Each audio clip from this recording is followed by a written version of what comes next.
नमस्कार दोस्तों, मैं doctor Vivek Mittal, senior critical care specialist Jaipur में कार्यरत हूँ। दोस्तों, आज बात करेंगे सेप्सिस के बारे में। हर साल सितंबर महीने को सेप्सिस मंथ के रूप में मनाया जाता है। वर्ल्ड में हर 2.8 सेकंड पर किसी एक व्यक्ति की मौत सेप्सिस के कारण होती है। सेप्सिस एक इमरजेंसी है। सेप्सिस तब होता है जब किसी इन्फेक्शन से लड़ते हुए शरीर का इम्यून सिस्टम व्यक्ति के खुद के शरीर के टिश्यू और ऑर्गन को डैमेज करने लगता है। किसी भी प्रकार के इन्फेक्शन की वजह से हमारे शरीर में इन्फ्लेमेटरी रेस्पॉन्स जनरेट होता है। इसी को सेप्सिस कहते हैं। सेप्सिस की एडवांस स्टेज को septic shock with multi organ failure कहते हैं। इन्फ्लेमेटरी रेस्पॉन्स की वजह से बॉडी डिहाइड्रेटेड होने लगती है, ब्लड सर्कुलेशन में चेंज होने लगते हैं, ब्लड प्रेशर गिरने लगता है।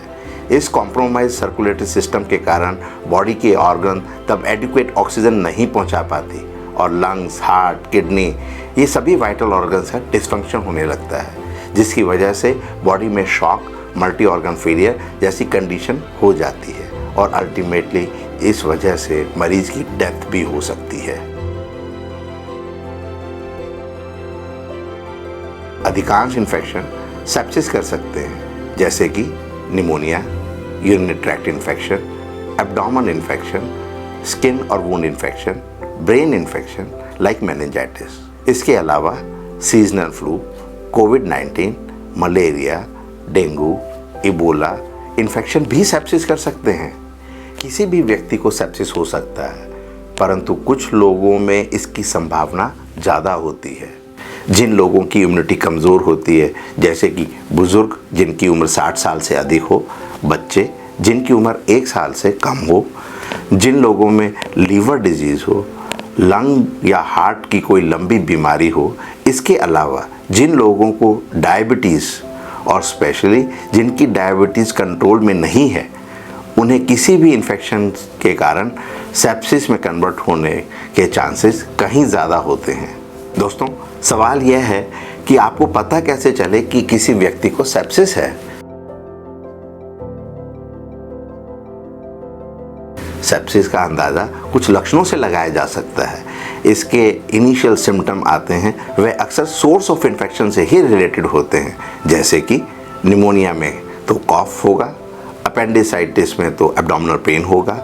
इसके साथ ही व्यक्ति को हाई ग्रेड फीवर आ सकता है, उसके हार्ट रेट बढ़ सकती है, एक्सट्रीम शिवरिंग होना, मसल पेन होना, पूरे दिन पेशाब ना आना, सांस लेने में कठिनाई होना, स्किन की मोटलिंग होना या स्किन के कलर में बदलाव होना जैसे लक्षण भी सेप्सिस को इंडिकेट करते हैं। सेप्सिस के जो लक्षण बच्चों में आते हैं वह हैं बच्चों को फीवर होना, बच्चों का कमज़ोर होना, बच्चों की मसल टोन कम होना, बच्चों की सांसें फूलना जैसे लक्षण बच्चों में आने लगते हैं।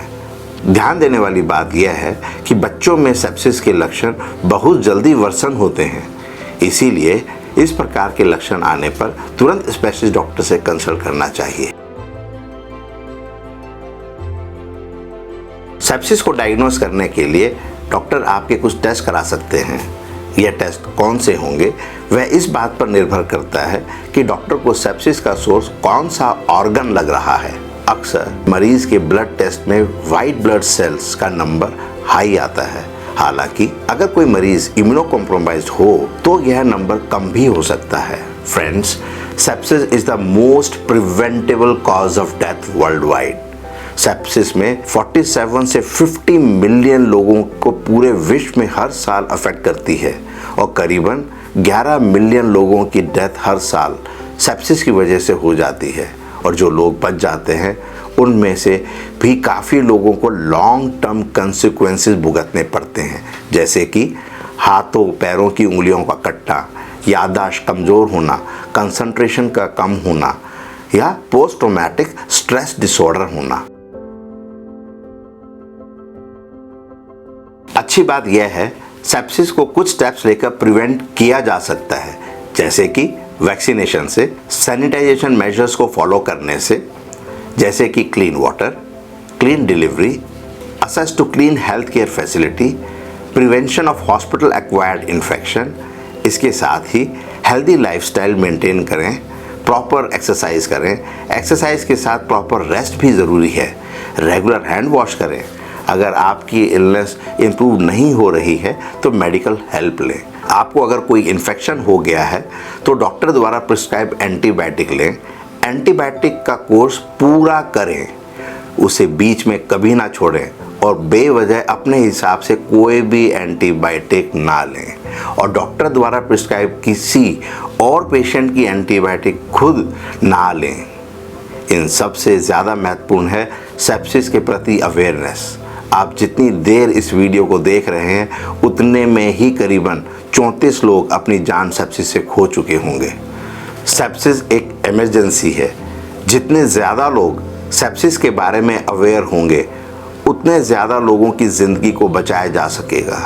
अगर इन सभी सावधानियों के बावजूद अगर किसी व्यक्ति को सेप्सिस हो गया है तो उसका अर्ली डायग्नोसिस और सोर्स ऑफ इन्फेक्शन का जल्दी पता चलाना ज़रूरी है ताकि व्यक्ति के सेप्सिस का इलाज समय पर शुरू किया जा सके।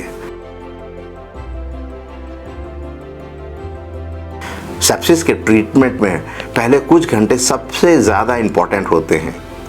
पेशेंट को जल्दी से जल्दी एंटीबायोटिक दी जाती है। इन्फेक्शन का सोर्स जानने के लिए ब्लड कल्चर, इन्फेक्शन साइट से कल्चर भिजवाए जाते हैं, सीटी स्कैन या अल्ट्रासाउंड कराया जाता है, ब्लड प्रेशर को मेंटेन किया जाता है और इन्फेक्शन का सोर्स आइडेंटिफाई होने पर उसके अकॉर्डिंग ट्रीटमेंट किया जाता है।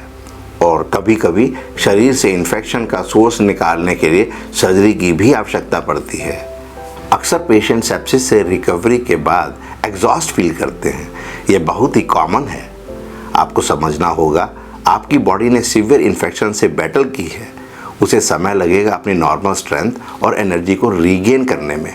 परंतु अगर आपका एग्जॉशन कंटिन्यू रहता है तो हो सकता है बॉडी में इन्फेक्शन का इशू कंटिन्यू हो, तो आपको अपने क्रिटिकल केयर स्पेशलिस्ट डॉक्टर से कंसल्ट करना चाहिए। जल्दी रिकवरी के लिए आप हेल्दी और न्यूट्रिशनल डाइट लें और रेगुलर एक्सरसाइज करें। दोस्तों, अक्सर लोग पूछते हैं कि क्या सेप्सिस का इलाज पूरी तरह से एंटीबायोटिक से किया जा सकता है। अर्ली स्टेज में सेप्सिस के सोर्स को रिमूव करके एंटीबायोटिक कवरेज से सेप्सिस को कंट्रोल किया जा सकता है। परंतु कभी कभी ऐसा होता है सेप्सिस किसी भी एंटीबायोटिक को रेस्पॉन्ड नहीं करता। ये एक अनफॉर्चुनेट कंडीशन है। अगर सेप्सिस में एंटीबायोटिक रेजिस्टेंट हो गई है तो ट्रीटमेंट का जो चॉइस बचता है वह बहुत लिमिटेड रह जाता है। इसमें हम बॉडी ऑर्गन्स को सपोर्ट किया करते हैं जब तक बॉडी की खुद का इम्यून सिस्टम सेप्सिस करने वाले पैथोजन को रिमूव ना कर दे। इसलिए आजकल पूरे विश्व में एक मुहिम चल रही है जिसमें यह सिखाया जाता है कि एंटीबायोटिक का इस्तेमाल बहुत ही समझदारी से करना चाहिए। इसको हम एंटीबायोटिक स्टीवर्डशिप प्रोग्राम बोलते हैं। दोस्तों, उम्मीद है ये वीडियो आपके लिए लाभदायक होगा। मैं doctor Vivek Mittal, senior critical care specialist, Jaipur में कार्यरत हूँ। सेप्सिस से रिलेटेड कोई भी इन्फॉर्मेशन के लिए आप मुझसे कांटेक्ट कर सकते हैं। आखिर में मैं आपसे कहना चाहूँगा, स्टॉप सेप्सिस, सेव लाइफ। धन्यवाद।